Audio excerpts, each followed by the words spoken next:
General knowledge కి సంబంధించినటువంటి విషయాలను చూద్దాం. చాలా కాంపిటేటివ్ ఎగ్జామ్స్ లో జనరల్ నాలెడ్జ్ కి సంబంధించినటువంటి విషయాలు చాలా అడుగుతూ ఉన్నారు. సుమారుగా మనకి ఎస్ఐ కానిస్టేబుల్ గాని లేదా గ్రూప్ 1, గ్రూప్ 2 లాంటి స్థాయి ఎగ్జామ్స్ లో కూడా మనకి జనరల్ నాలెడ్జ్ కి సంబంధించినటువంటి అంశాలను అడుగుతూ ఉంటారు. ఫస్ట్ మనం అసలు జనరల్ నాలెడ్జ్ కి, జనరల్ అవేర్నెస్ కి, జనరల్ స్టడీస్ కి, అలాగే కరెంట్ అఫైర్స్ వీటికి మధ్య ఉన్నటువంటి డిఫరెన్స్ ముందు మనం తెలుసుకున్న తర్వాత మన క్లాసులోకి వెళ్దాం. సో ఫస్ట్ మనం అండర్స్టాండ్ చేసుకోవాల్సినటువంటి అంశం GK, general knowledge. General knowledge అంటే జనరల్ నాలెడ్జ్ లో ప్రధానంగా 3 అంశాల మీద ప్రధానంగా ఫోకస్ ఉంటుందండి. అంటే జనరల్ నాలెడ్జ్ అనేటువంటిది ఒక మహాసముద్రం, ఇది మనం ఒప్పుకోవాలి.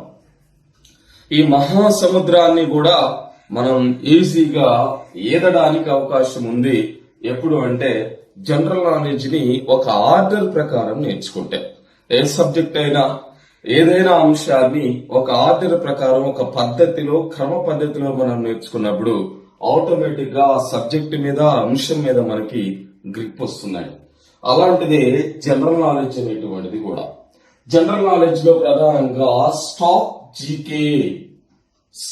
జీకే అనేటువంటిది ఒక అంశం అండి. స్టాక్ జీకే అంటే దానిలో చాలా అంశాలు ఉంటాయి. అంటే ఆల్రెడీ కొన్ని అంశాలు జరిగిపోయి ఉంటాయి. భారతదేశంలో కొన్ని పెద్దవి, భారతదేశంలో కొన్ని చిన్నవి, ఇవి స్టాండర్డ్ గా ఉంటాయి. కొన్ని సపోజ్ భారతదేశంలో అతి పెద్ద నది ఏది, ఇది స్టాండర్డ్ గా ఉంటుంది.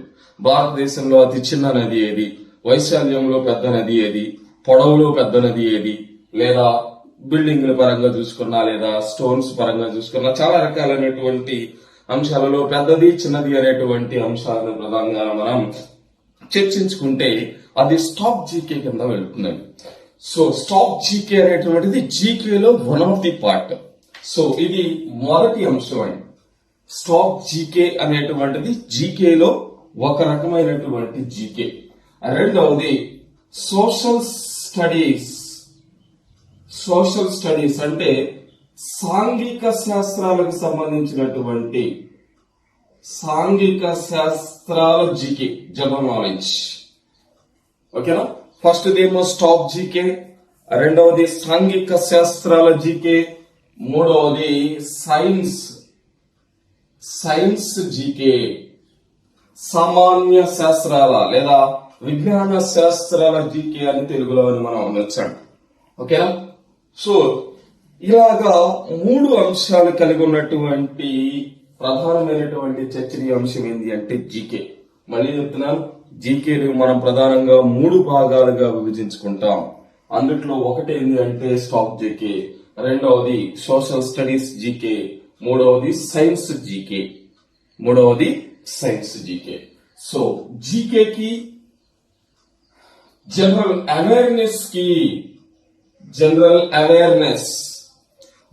అవేర్నెస్ అంటే సపోజ్ మనల్ని గ్రూప్ 1 లో ఒకసారి అడిగినటువంటి క్వశ్చన్ ఏంటి అంటే, గ్రూప్ 1 లో అడిగినటువంటి క్వశ్చన్ జనరల్ అవేర్నెస్ కు సంబంధించి సిండికేట్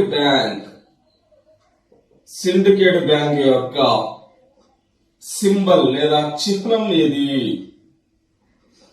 సిండికేట్ బ్యాంక్ యొక్క చిహ్నం ఏది అనేటువంటిది అక్కడ అడిగినటువంటి క్వశ్చన్. అంటే ఇది జనరల్ అవేర్నెస్ అంటే చూస్తూ ఉంటాం, మన చుట్టూ పరిసరాల్లో ఉన్నటువంటి వాటిని గమనిస్తూ ఉన్నటువంటి అంశం. మనం ఎంతవరకు మనకి లోతుగా గమనిస్తున్నాం అనేటువంటి టెస్ట్ చేయడాన్ని మనం ఏమని పిలుస్తామంటే జనరల్ అవేర్నెస్. వేరాస్ జిఎస్ అనేటువంటిది ఇప్పుడు మనం చెప్పినటువంటి 2 అంశాలలో జిఎస్ లో 8 సెగ్మెంట్లు ఉంటాయండి. జనరల్ అవేర్నెస్ అనేటువంటి దానిలో సెగ్మెంట్స్ పరంగా మనం విభజించలేము, కానీ జనరల్ గా ఉండేటువంటి అంశాలు, మన చుట్టూ ఉన్నటువంటి అంశాలని కొన్ని మనం పర్టికులర్ గా గమనిస్తున్నామా లేదా అని టెస్ట్ చేసేటువంటిది జనరల్ అవేర్నెస్. జీకే అనేటువంటిది ఆల్రెడీ కొన్ని జరిగిపోయినటువంటి వాటిలో పెద్దదేది చిన్నదేది, ఆ సమాఖ్య ఎప్పుడు జరిగింది, మొదటి సమాఖ్య ఎప్పుడు జరిగింది, మొదటి ప్రధానమంత్రి ఎవరు, మొదటి భారత రాష్ట్రపతి ఎవరు, కొన్ని ప్రత్యేకతమైనటువంటి ఖండాలకు సంబంధించినటువంటి విషయాలు. సో అత్యధికంగా దేశాలు కలిగినటువంటి ఖండం ఏది, ఎక్కువ మహాసముద్రాలు ఉన్నటువంటి దేశం ఏది, ఎక్కువ నదులు కలిగినటువంటి దేశం ఏది, ఎక్కువ నదులు ఉన్నటువంటి ఖండం ఏది, ఇలాగా అడిగితే మనం దాన్ని ఏమని పిలుస్తామంటే జీకే అని పిలుస్తాం. సో జనరల్ స్టడీస్ అనేటువంటిది పర్టికులర్ గా కొన్ని సబ్జెక్టులకు సంబంధించినటువంటి విషయాలని క్షుణ్ణంగా అధ్యయనం చేయాలి. జనరల్ నాలెడ్జ్ లో అధ్యయనానికి ఆస్కారం లేదు.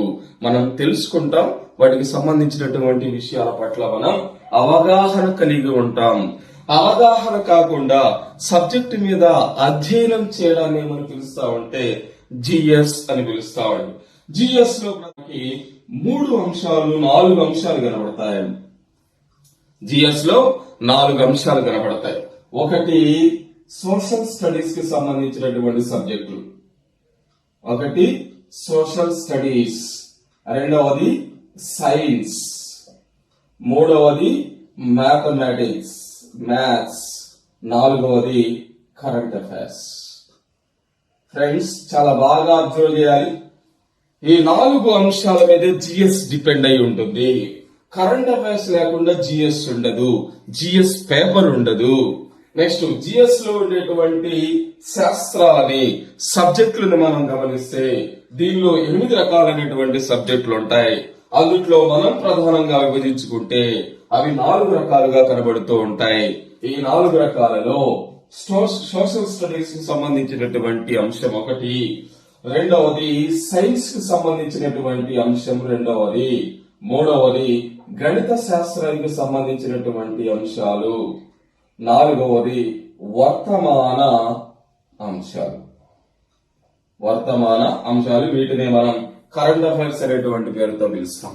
సో సాంఘిక శాస్త్రాలకు సంబంధించినటువంటి అంశాలతో మనం ప్రారంభిస్తే సాంఘిక శాస్త్రంలో మొత్తం 4 రకాలైనటువంటి విభాగాలు మళ్ళీ ఉంటాయండి.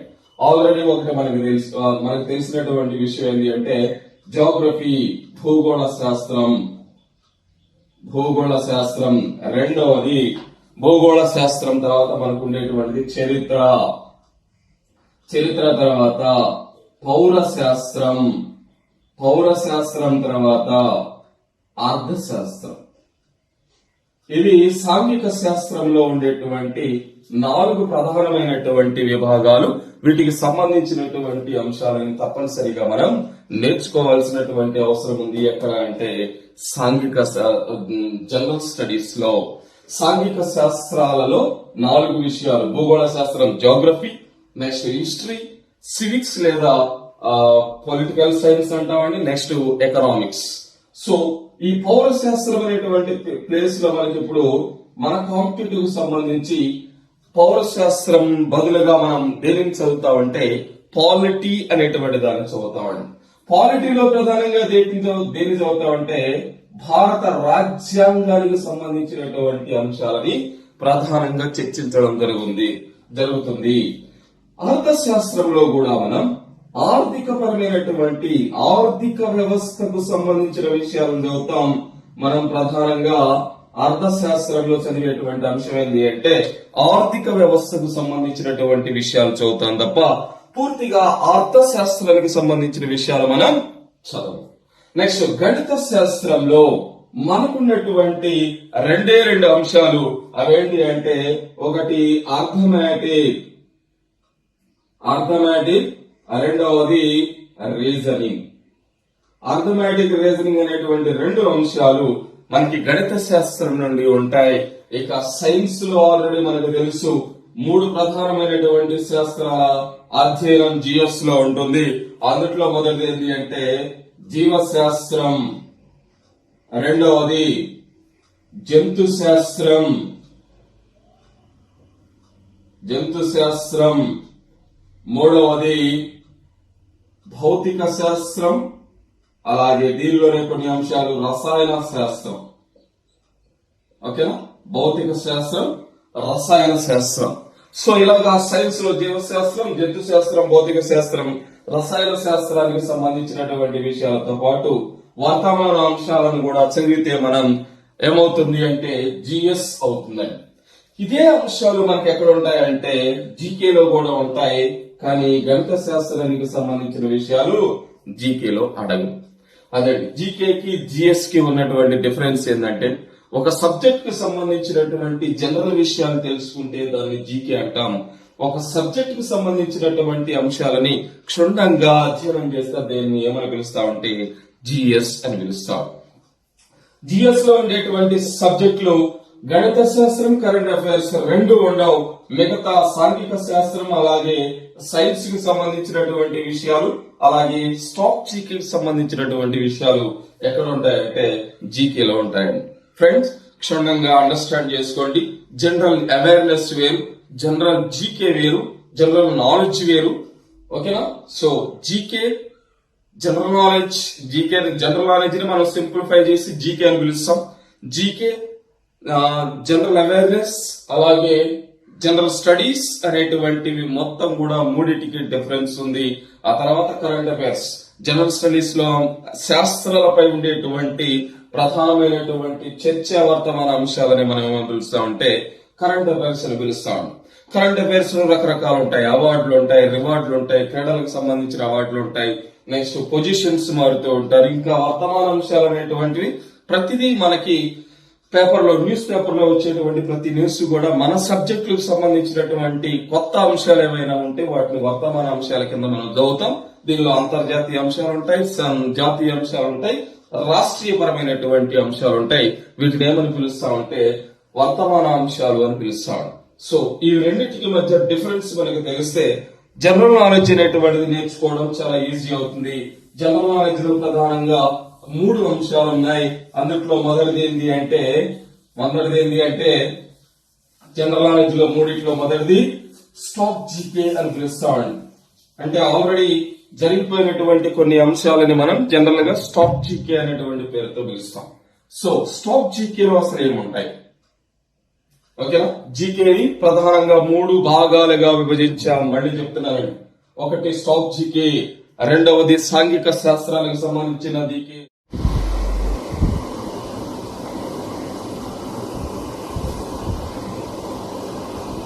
ఓకే ఫ్రెండ్స్, స్టాక్ జీకే ఓకేనండి. స్టాక్ జీకే అనేటువంటిది జనరల్ నాలెడ్జ్. ఇంకా మనకి బాగా అర్థం కావడం కోసం నేను డివిజన్స్ చెబుతున్నాను. ఫ్రెండ్స్, వీటిని నోట్ చేసుకుంటే చాలా మంచిది. మీరు ఏ ఎగ్జామ్ లోనే అడుగుతారు. జనరల్ నాలెడ్జ్ లో ఫస్ట్ అంశం ఏంటి అంటే స్టాక్ జీకే, రెండవది సోషల్ స్టడీస్ జీకే, మూడవది సైన్స్ జీకే. జనరల్ నాలెడ్జ్ 3 అంశాల మీద ఆధారపడి ఉంటుంది. ఒకటి స్టాక్ జీకే. స్టాక్ జీకేలో ఉండేటువంటి అంశాలను మనం గమనిస్తే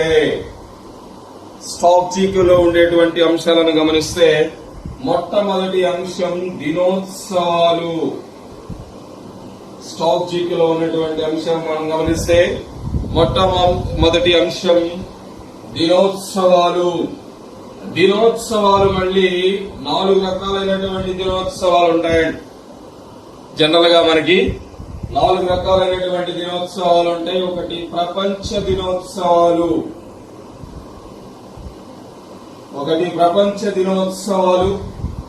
రెండవది అంతర్జాతీయ దినోత్సవాలు,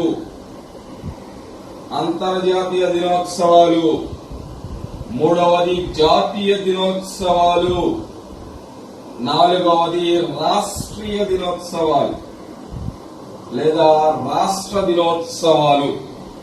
రాష్ట్రంలో కొన్ని రకాలైనటువంటి దినోత్సవాలు ఉంటాయి. సో ఆ రకమైనటువంటి దినోత్సవాలను మనం ఏమని పిలుస్తాం? రాష్ట్రీయ దినోత్సవాలు లేదా రాష్ట్ర దినోత్సవాలు. ఆంధ్రప్రదేశ్ రాష్ట్రం రీసెంట్ గా జరిగినటువంటి అంశం. ఆంధ్రప్రదేశ్ రాష్ట్రం ఏ రోజును రైతు దినోత్సవంగా ఏర్పాటు చేసింది. ఇలాంటివి మనకి రాష్ట్ర దినోత్సవాలుగా ఉంటాయి. ఇక జాతీయ దినోత్సవాలు ఆల్రెడీ మనకు తెలుసు. జాతీయ మహిళా దినోత్సవం, జాతీయ క్రీడా దినోత్సవం, ఇలాగా. నెక్స్ట్ అంతర్జాతీయ మహిళా దినోత్సవం, ప్రపంచ అటవీ దినోత్సవం, ఇలాగా మొత్తం 4 రకాలైనటువంటి దినోత్సవాలు ఉంటాయండి. అంతర్జాతీయ దినోత్సవాలు వేరు, ప్రపంచ దినోత్సవాలు వేరుగా ఉంటాయండి. అంటే కొన్ని దేశాలు కలిసి కొన్ని వాతావరణమైనటువంటి పరిస్థితులకు అనుగుణంగా అంతర్జాతీయ దినోత్సవాలు ఏర్పాటు చేసుకుంటారు. ప్రపంచ దినోత్సవాలు అనేటువంటివి కొన్ని సపరేట్ గా కూడా ఉంటాయి, వాటిని మనం చూద్దాం. సో దినోత్సవాలు 4 రకాలు. అందుట్లో ఒకటి ప్రపంచ దినోత్సవాలు, రెండవది అంతర్జాతీయ దినోత్సవాలు, మూడవది జాతీయ దినోత్సవాలు, నాలుగవది రాష్ట్ర దినోత్సవాలు లేదా రాష్ట్రీయ దినోత్సవాలు. ఓకేనా? సో ఇలాగా 4 రకాలైనటువంటి దినోత్సవాలు ఉంటాయి. అలాగే దీని తర్వాత అవార్డులు అనేటువంటి అంశం స్టాబ్జీకులో రెండవ అంశం అండి. అవార్డులలో ప్రధానంగా మనకి 3 రకాలైనటువంటి అవార్డులు ఉంటాయి. ఆల్రెడీ మనకు తెలుసు, ఒకటి అంతర్జాతీయ అవార్డులు,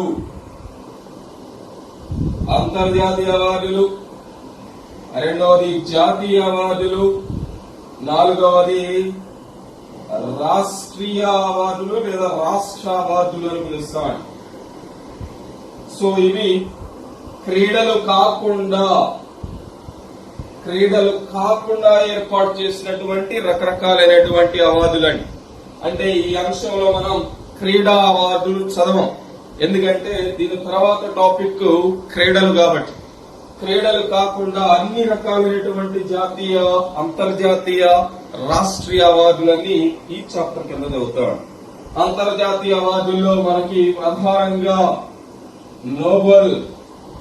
నోబెల్ పురస్కారాలు, ఆస్కార్ పురస్కారాలు, మ్యాన్ బుకర్ ప్రైజ్, ఇలాగా రకరకాలైనటువంటి అంతర్జాతీయ అంశాలు సినిమాలకు సంబంధించి గాని, రాజకీయాలకు సంబంధించి గాని, దేశానికి సంబంధించినటువంటి వివిధ ప్రపంచ దేశాలకు సంబంధించినటువంటి అవార్డులు గాని మనం దేనిలో చూస్తామంటే అంతర్జాతీయ అవార్డులో చూస్తామండి.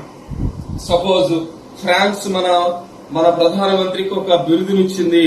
అలాంటి బిరుదులు మనం ఎక్కడ చూస్తామంటే, అవార్డులను ఎక్కడ చూస్తామంటే అంతర్జాతీయ అవార్డుల్లో చూస్తామండి. సో మన దేశానికి సంబంధించినటువంటి